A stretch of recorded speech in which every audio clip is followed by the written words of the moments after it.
Hello everyone, welcome to Marlin Chess Kids.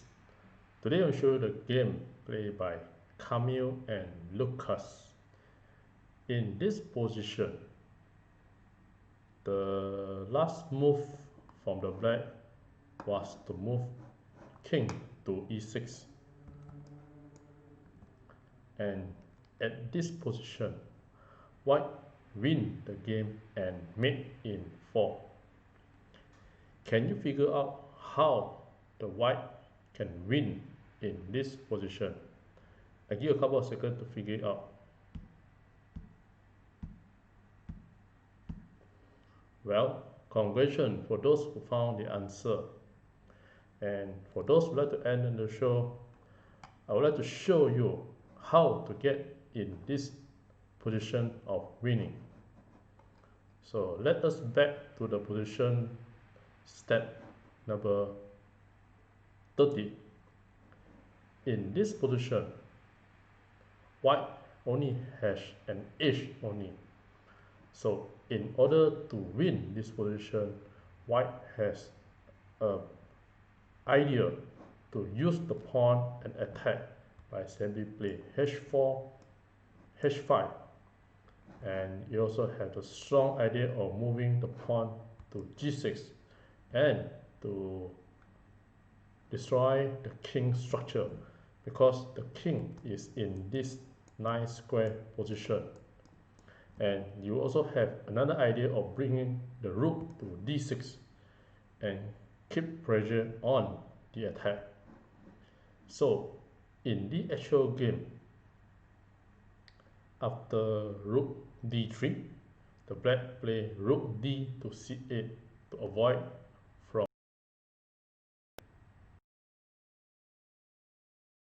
Now the white continue to make the attack by using the pawn.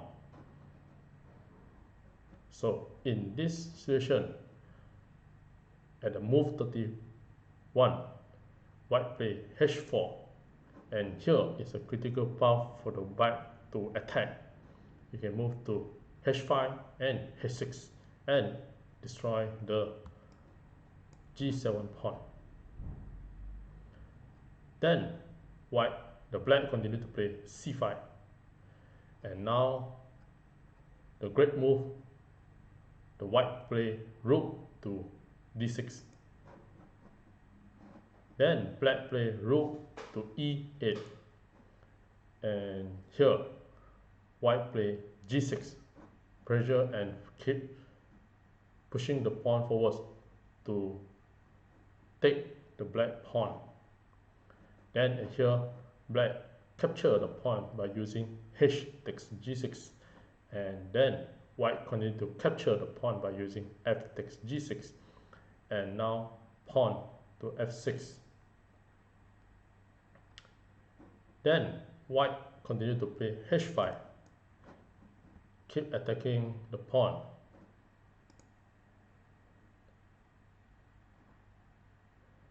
And here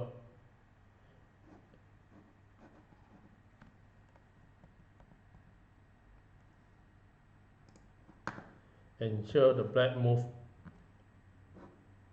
king to f8. So this move from the black was a weak move, because now white can win the game by h6. So after h6, and in this position, white is completely winning. You can see at this analysis. Then king to e7, another weak move from the black. So after king to e7, then white continue to play knight to f3 to keep on the attack, and you can sacrifice the knight to g5. So after knight to f3, black play knight to c4, fork the queen and the rook. So after this position, the white play rook to e8, rook to d7 and check the king. And at here, you see the king has very limited place to move. So the king only can move to f8 or e6. So assume the king moved to f8, then the white can just push the pawn to h7 and checkmate the king at h8. For example, king to h7. So any move from the black, it cannot prevent the back rank checkmate of king promotion. So example, if rook capture the rook, then rook capture again, and now any move from the white, it cannot be prevent the back rank checkmate. So let's say the knight capture the queen, then you have h8 and queen and the back rank checkmate.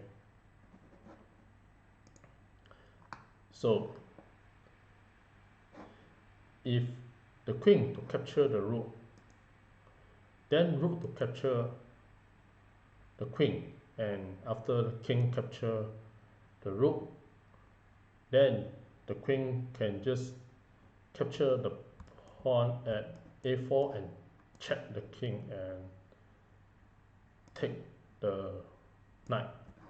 So after take the pawn and check the king, then the white will be winning by material, and the pawn will be passed on also. So in the actual game, after rook to d7 check,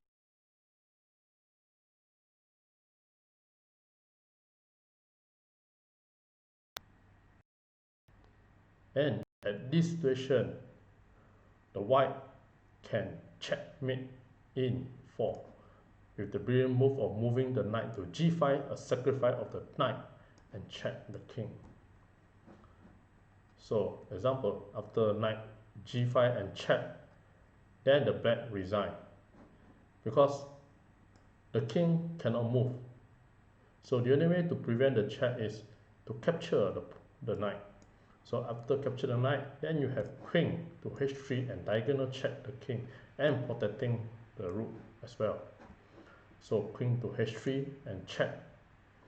Then again, the king have only one move, or to block with the pawn. So if the block with the pawn at g4, then the queen just will capture the pawn at g4 and check the king again. And now again, the king has limited move, only can move to f6. And here you have many idea of checkmate. You can either first rook to f1 and check the king, or rook to f7 and check the king, or you can just simply use queen to f5 and check the king. And with this, thank you.